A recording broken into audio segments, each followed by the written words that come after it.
आज की video lecture में हम केमिस्ट्री प्रैक्टिकल्स के बारे में पढ़ेंगे। 12th क्लास में आपने एसिडिक और बेसिक रेडिकल्स निकालना सीखा है। फर्स्ट ईयर में आपके एक इनऑर्गेनिक मिक्सचर दिया जाएगा जिसके अंदर 2 एसिडिक रेडिकल्स या एनायनिक रेडिकल्स और 2 बेसिक रेडिकल्स या कैटायनिक रेडिकल्स आपको निकालने होंगे। इनके लिए क्या तरीका अपनाया जाता है ये हम पढ़ेंगे आज। सबसे पहले जो आपको मिक्सचर मिलता है उसे टेस्ट ट्यूब में लें और उसके अंदर डाइल्यूट H2SO4 ऐड कीजिए। डाइल्यूट H2SO4 ऐड करने पर यदि फर्स्ट ऑब्जर्वेशन और उसको ऑब्जर्व करना है विगरस एफरवेसेंस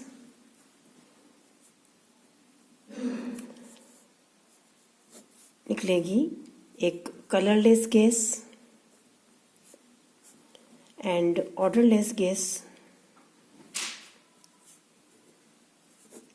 इवॉल्व होगी, जिसे लाइम वाटर से पास करने पर वो मिल्की हो जाता है तो कार्बोनेट पॉसिबल है। यदि आपके एफरवेसेंस आएंगी और एक पंजेंट स्मेल की गैस आती है, effervescence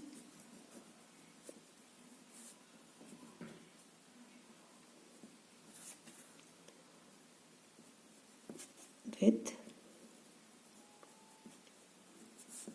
evolution of a gas having smell of burning sulfur,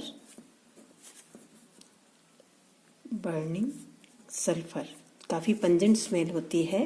it may be sulphite, जो कि एसिडिफाइड डाइक्रोमेट को ऑरेंज कलर से ग्रीन कलर का कर देती है। थर्ड ऑब्जर्वेशन, यदि मान लीजिए दोनों नहीं आते हैं तो आपके कलरलेस गैस जिसकी कि सड़े अंडे जैसी गंध होती है, H2S जैसी स्मेल होगी उसकी, तो आपका सल्फाइड हो सकता है जो कि लेड एसीटेट को ब्लैक कलर के शाइनी कलर के लेड सल्फाइड के प्रेसिपिटेट में कन्वर्ट कर देती है। मान लीजिए अगर एक ब्राउन कलर्ड गैस आता है, लाइट ब्राउन,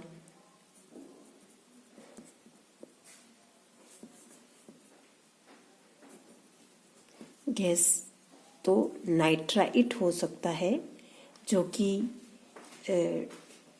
KI और स्टार्च के पेपर को ब्लू में कन्वर्ट कर देती है, नाइट्राइट आ सकती है। पांचवें ऑब्जर्वेशन, मान लीजिए ये ऊपर के नहीं आते हैं, कोई एफरवेसेंस नहीं आता है लेकिन विनेगर का स्मेल आता है, स्मेल ऑफ विनेगर, सिरके जैसी गंध अगर आती है आपके तो एसीटेट हो सकता है। ये पांचों रेडिकल्स जो हैं ये डाइल्यूट H2SO4 ग्रुप के रेडिकल्स हैं, यानी कि जब हम डाइल्यूट H2SO4 ऐड करेंगे तो यदि इन 5 में से कोई प्रेजेंट है तो आप इनिशियल इन्फॉर्मेशन के आधार पर, ऑब्जर्वेशन के आधार पर इनको आइडेंटिफाई कर सकते हैं। मान लीजिए मिक्सचर में ये डाइल्यूट H2SO4 डालने पर ऐसा कोई ऑब्जर्वेशन आपको नहीं मिलता है, इसका अर्थ है कि एसिडिक रेडिकल आपका कॉन्सेंट्रेट एसिड ग्रुप से हो सकता है। वो इस तरह से होगा, जब आप मिक्सचर में कॉन्सेंट्रेट H2SO4 ऐड करते हैं और ये ऑब्जर्वेशन मिलते हैं, मान लीजिए एक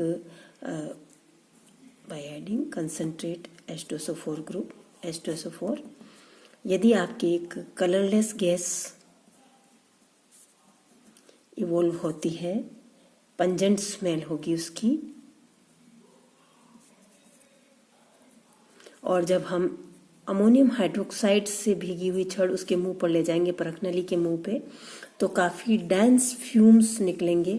तो इसका अर्थ ये है कि क्लोराइड हो सकता है, जिसमें जब आप MnO2 डालेंगे, एक pinch of MnO2, yellow green colour की गैस इवॉल्व होगी जो कि क्लोराइड को शो करेगी। मान लीजिए ये ऑब्जर्वेशन नहीं आता है तो ब्रोमाइड के लिए, ब्रोमाइड की उपस्थिति हम कैसे जांचेंगे कि एक ब्राउन कलर्ड गैस उसमें से इवॉल्व होगी और काफ़ी पंजेंट स्मेल होगी, तो ब्रोमाइड हो सकता है ब्राउन कलर्ड में।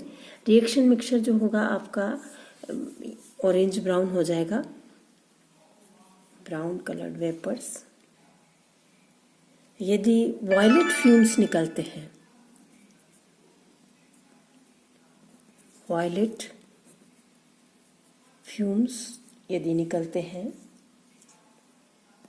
तो आयोडाइड हो सकता है, और ठंडे पार्ट पर जाकर वो वापस से कंडेंस हो जाते हैं, और जब हम इसके अंदर MnO2 डालेंगे तो जो वायलेट फ्यूम्स हैं और इंटेंसिफाई हो जाएंगे और स्टार्च पेपर को ये ब्लू में कन्वर्ट कर देता है। यदि लाइट ब्राउन फ्यूम्स निकलते हैं,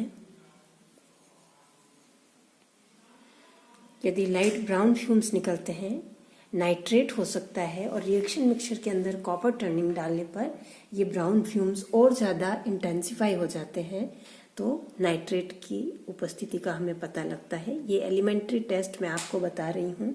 और यदि कलरलेस गैस निकलती है CO2 रिएक्शन मिक्सचर को गर्म करने पर, तो कंपाउंड में भी ऑक्सलेट, कंपाउंड में कंटेन ऑक्सलेट। ये सभी कॉन्सेंट्रेट H2SO4 ग्रुप के रेडिकल्स हैं।